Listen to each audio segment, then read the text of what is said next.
You're listening to CoinGeek Conversations with Charles Miller. Welcome to the last CoinGeek Conversation of 2019. It's going to be a festive edition, looking back on what's happened this year and what we can expect in 2020. And I'm joined by two special guests, Chloe Tartan and Jack Davies from nChain, which is the Bitcoin and blockchain development company here in London. Thanks very much for joining me. Thanks for having us. It's a pleasure to be here.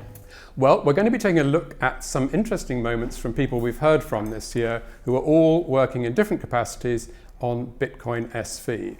So Chloe, do you want to kick us off? Who are we going to see first? Yeah, so I've gone for a clip from Jack Liu from RelayX. It's a little interesting comment he made on the visions of the future. Right, and Jack also the organiser of the Cambrian SV bootcamp in Bali, which I went to, where he got a whole bunch of developers together to see what they could do in a week. Let's have a word from Jack Liu. I think in the future, if someone notices that you haven't made 100 transactions in a day, they might call the police and look for you. Right, because it's like your heart's not beating or something like that. Because just by living, you are going to be making transactions. Big claim. I mean, to be honest, I think it's pretty spot on. That's really? that's the direction that the world is going in. I mean, whether you're involved in Bitcoin or blockchain or not, with sort of Internet of Things booming, artificial intelligence, technology is becoming so integrated in our lives in some way or another. And obviously our work is to do with sort of transactions on the blockchain, and we can see that over time we're confident that it will be adopted and immersed in a way that it could tell you if someone's alive or not. I mean, why Do you not? go along with that, Jack? I think it's a vision that's quite a long way in the future, potentially, but at the same time, who are we to kind of second guess where this is all going? I think he's definitely right in saying that, you know, a big part of Bitcoin being this kind of fusion of money and data, and everyone says data is the new oil, so there's going to be a whole kind of range of new use cases for different types of data that isn't being captured currently. Or data that is being captured currently but isn't being effectively commoditized and monetized. So he says there things like your heart not beating is kind of referring to the kind of, I suppose, your smart watches that take your health data, and that kind of, I imagine the next stage for that kind of application is going to be using that health data and allowing each user to commoditize it for themselves. Because there's this new phrase, surveillance capitalism, which we've heard this year. I mean, it is quite intrusive potentially, isn't it? It is, but then, you know, you can think of it in another regard, which is, can you remember the last day you didn't use the internet? I mean, it's become such an integral part of our lives that actually to be able to use it to your own benefit in ways that Jack's describing, you know, for example, to monitor health data without sort of, it's a process of automation, right? And I think because our lives are so heavily integrated with the internet, then it's a matter of time. But I guess the USP of the Bitcoin SV blockchain route, as opposed to what we have now, is that in theory one has control over the information about yourself. Well, Is that right? exactly, yeah. I mean, you have to think that all of these things are already happening in a different format, in the sense that, you know, social media has become a huge part of our lives, and with that there is so much information online that's not regulated, and it has led to a lot of problems that's in the public eye. I mean, you know, often these things are reported on the news where it's sort of destructed people's lives. So to be able to control that information and ensure its integrity and authenticity with something like BSV, and that's essentially what it offers, is incredibly powerful, and it solves a problem that exists today rather than creating a new one. Exactly. Well, let's move on to our next clip, shall we? Jack, what have you picked for us to see now? Yeah, so we've got a clip of Stefan Nielsen from Unisot talking about kind of why build on BSV in particular, and kind of why is it the best choice for people who are currently looking to build in this blockchain-based kind of future. Great, let's have a look at that. It's still a mystery to me that so many smart, educated people are still using BTC or Hyperledger or Ethereum, and they are not looking into what actually is available today. scaling, security, instant transactions, and everything that we have currently today in our system. Right, so what do you make of that then, Jack? Well, it's an interesting point, kind of addressing the fact that there are so many different blockchains and things that claim to be blockchains competing as projects for new use cases and applications. And this kind of fact that in a technical sense, most developers you'd think would jump at the chance to use a scalable blockchain, basically a blockchain that can handle massive throughput of data and is going to be cheap to use, low fees for everyone. I think it's kind of it's almost an indictment of the last 10 years of how the community is developed, in the sense that we're still trying to educate even developers on what the best kind of way to use blockchain is, and the fact that we haven't even reached the level of trying to get this into the hands of users necessarily. We're still trying to say, directing talented people building on Ethereum and other blockchains, trying to direct that talent towards a blockchain that's still going to be here in 10 years is kind of it's one of the main challenges we're facing still. So I take that as a kind of reminder that we do need to focus more on public outreach. There's a lot of misconceptions about Bitcoin and in fact a lot of the blockchains. So it's important, of course, we need the users and we need to make it usable, which is everything that we're working on, especially at nChain. But if the education isn't available to the general public to understand how can I use this, what is it, how can I use it, then we have a problem. I mean, Stefan Nilsson is working in sort of the big business end of things, isn't he? Supply chains for industry and stuff. I mean, in that sense, it's the person in the street doesn't really need to understand what's going on behind the scenes, I guess.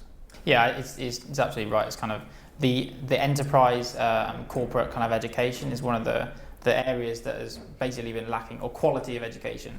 I think one of the reasons I have almost some sympathy with people, the people he refers to as building on other blockchain implementations and not realizing the potential of BSV right now, is because the quantity of information out there is huge. You Google blockchain and how do I use it as someone who is a specialist in your own business, and you're bombarded with people trying to sell you things and people trying to sell you these grand visions of things that aren't necessarily scalable or aren't necessarily going to be viable for their use case. The quality of that education needs to massively increase, I think. I think better than any amount of education will be one fantastic example like Unisot working in industry in a big way, and that will be a sort of magnet for everything else, probably. I think we're just one big business use case away from that happening, kind of the penny drop moment for all that, I think. Yeah, and obviously on a local scale, so you can still have an impact and extend your message to sort of other industries. So, for example, we've set up a Women in Blockchain and STEM sort of committee at nChain, and we'll be doing, hence the girl power t-shirt, and we'll be doing some meetups, a couple of sort of 2 or 3 times a year with external, sort of the general public. People who are not already in the community. Exactly.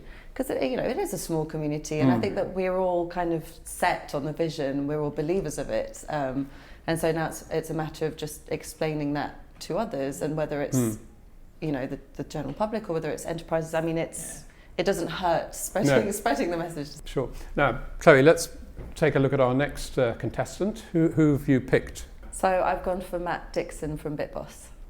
BitBoss, which is a gaming company. Correct. Right, let's have a look at Matt. There's 10 million slot machines in the world. They all run on a common protocol. And we can easily route cryptocurrency or tokens on and off slot machines.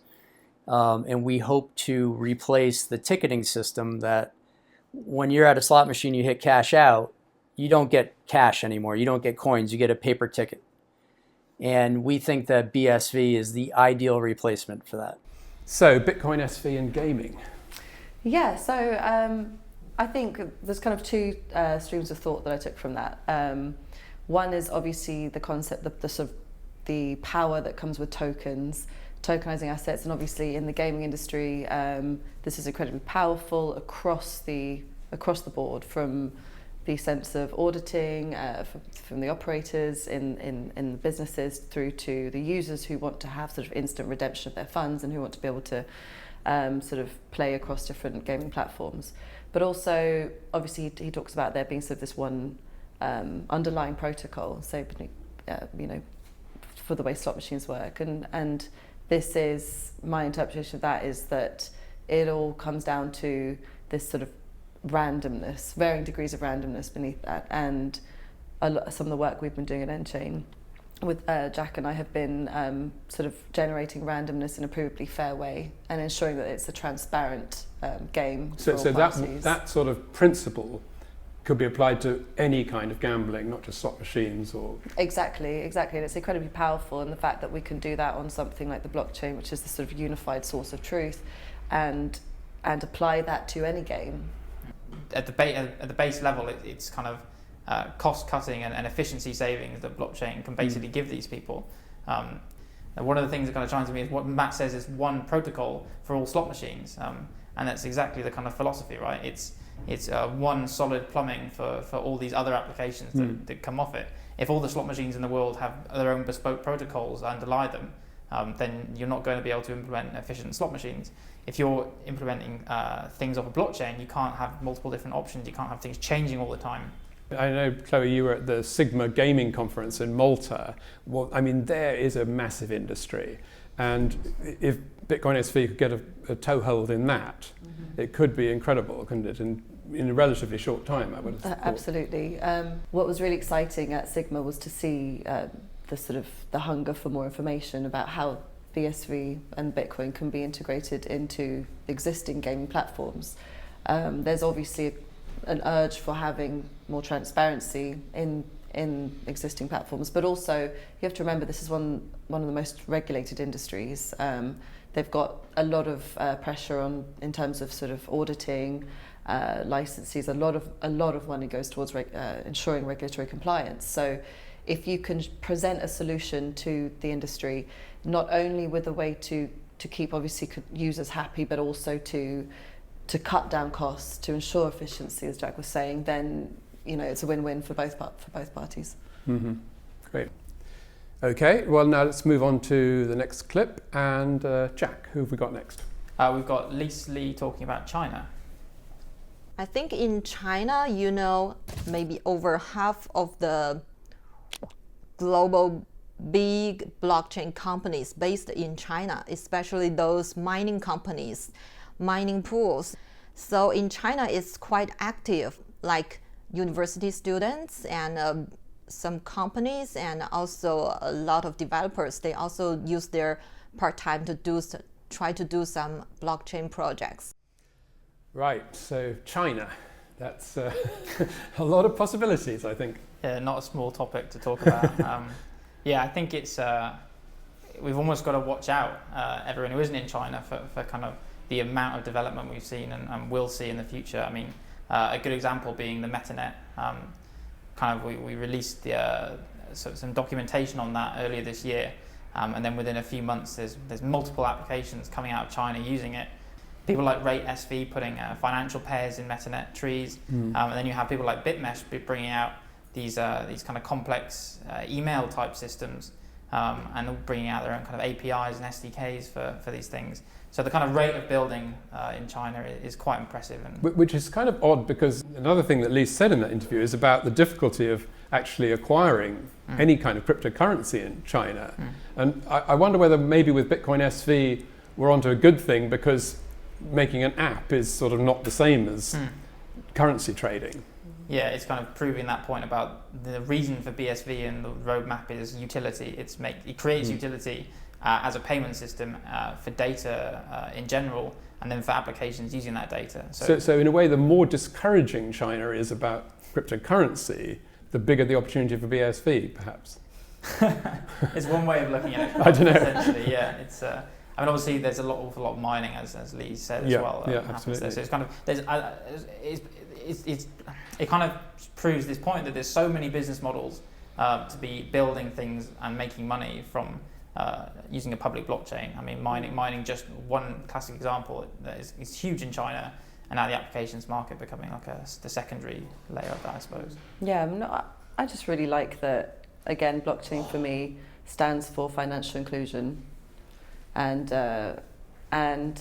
it doesn't matter where in the world you are, what market you're trying to tap into, it still stands for that, and BSV enables that through it's a more colourful way, let's say, of financial inclusion, because as we're saying, you know, it's not just crypto. We're dealing with a much more enriched sort of platform of having this data and money coupled together, and amazing things are coming out of it. So do you think you two will be off to Beijing a lot next year?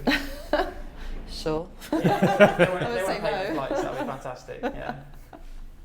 Great. Okay, so Chloe, who's up next? So next is Lauren Gamaroff from nChain. Great, let's have a look. I mean, that's what inspired me about Bitcoin, is that it was this technology that can literally make the world a better place. And you can see it there in Africa. It's tangible. You know, we have currencies that are failing, and we have high costs of moving money. You know, financial services that are inaccessible. So it's almost, I don't know how anyone cannot see the opportunity there to help a huge number of people with Bitcoin. Right, so from China to Africa, more big opportunities, I guess. Yeah, I mean, I absolutely love what nChain are doing in South Africa. I think that, as I said, blockchain for me stands for financial inclusion, and that's something that they're obviously tapping into. The whole concept of banking the unbanked is so exciting and so powerful. I, from a personal level, have spoken to friends, one in Nigeria who works for an investment bank, and you know, hearing about how this bank is supposed to be helping sort of those that are less fortunate to be able to bank, and then saying that, you know, the corruption is just unreal, and there's nothing that they can do about it. For example, the IT team, you know, they're there to sort of, they've got a budget to buy new computers, and they'll just reservice the old ones and pocket the money. And you know, you hear stories like this, and then you hear people who are living that every day, and then they say, well, there's nothing I can do about it. Yeah, well, Lorien has really lived through it, and the inflation in Zimbabwe and everything. Exactly. And, you know, interesting, he was saying, you know, the volatility in a cryptocurrency is nothing when you've experienced that kind of inflation. So, yeah. What Lauren said there and everything nChain are doing is probably the best advertisement for the roadmap of BSV, right? The kind of, we want this to be a system that can cater for the globe, that can cater for not just the future data applications for blockchains, but for everyone in the world to be using for payments as well. So I think, yeah, exactly what Lauren is doing is a huge boost for BSV. Yeah, because I mean, it's interesting, we were talking about the big businesses, but this is an opportunity where at the sort of smaller end of things, the whole system could take off, I think, really. Yeah, I think this thing only works if it can handle the volume of the world, right? I mean, that's what we're aiming for. It's meant to be global peer-to-peer electronic cash, not just for one use case or jurisdiction. And let's not forget that, you know, as much as this will helps in sort of a governance way, bring sort of power back to users' hands, as we say with the peer-to-peer system, there are also incredible social and environmental implications of this technology. You know, it's so much more powerful than you might realise. And there's a lot of misconceptions that Bitcoin, let's say from the proof of work angle, it's bad for, you know, for energy consumption. Uses up a lot of electricity. Exactly.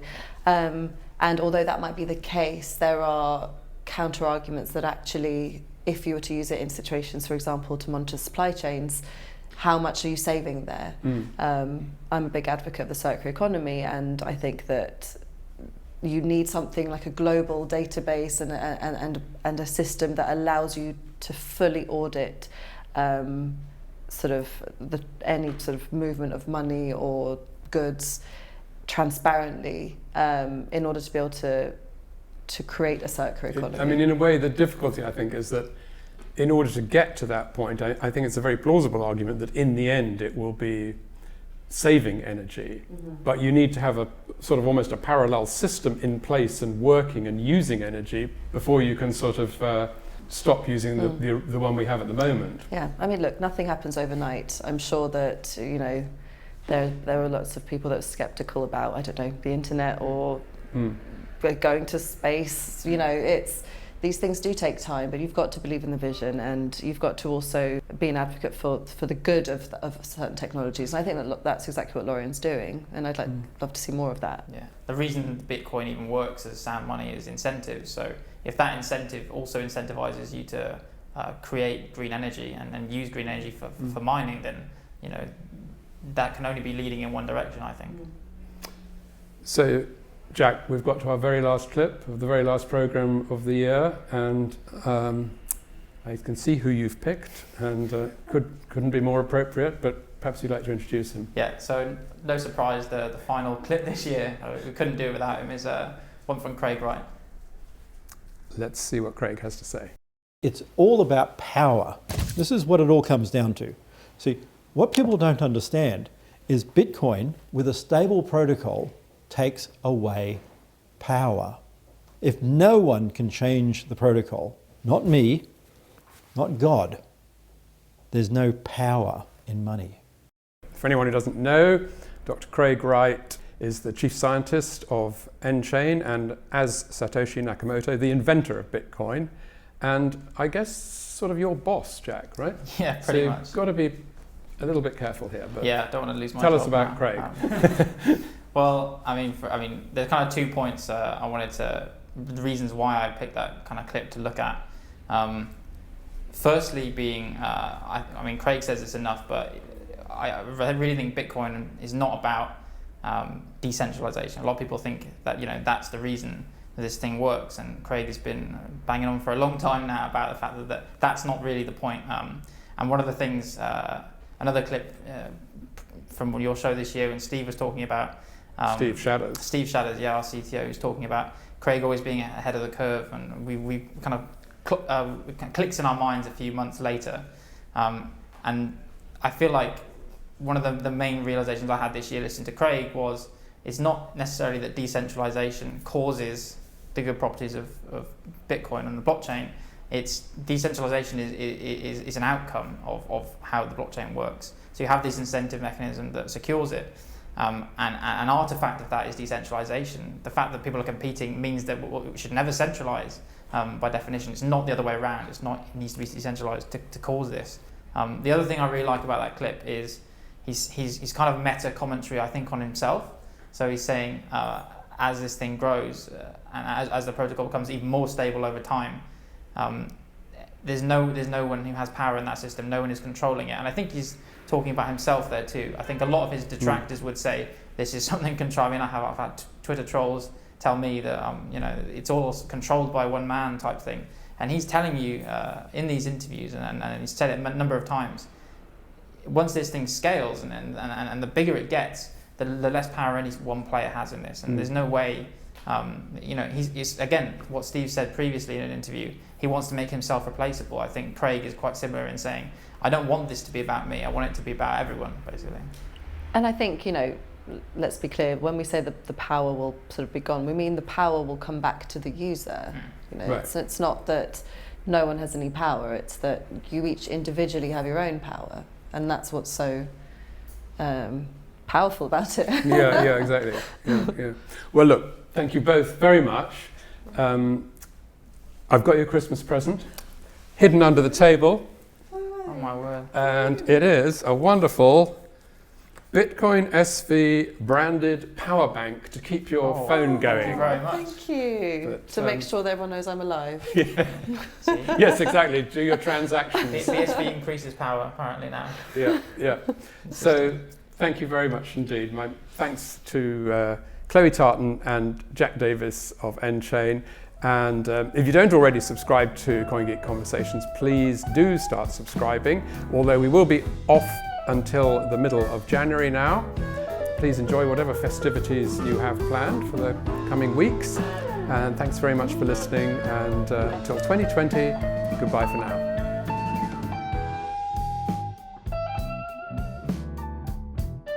Tickets are now on sale for the CoinGeek Conference at London's Old Billingsgate on February the 20th and 21st next year. There are special early bird prices if you book before the 23rd of December on the website coingeekconference.com. So don't miss out.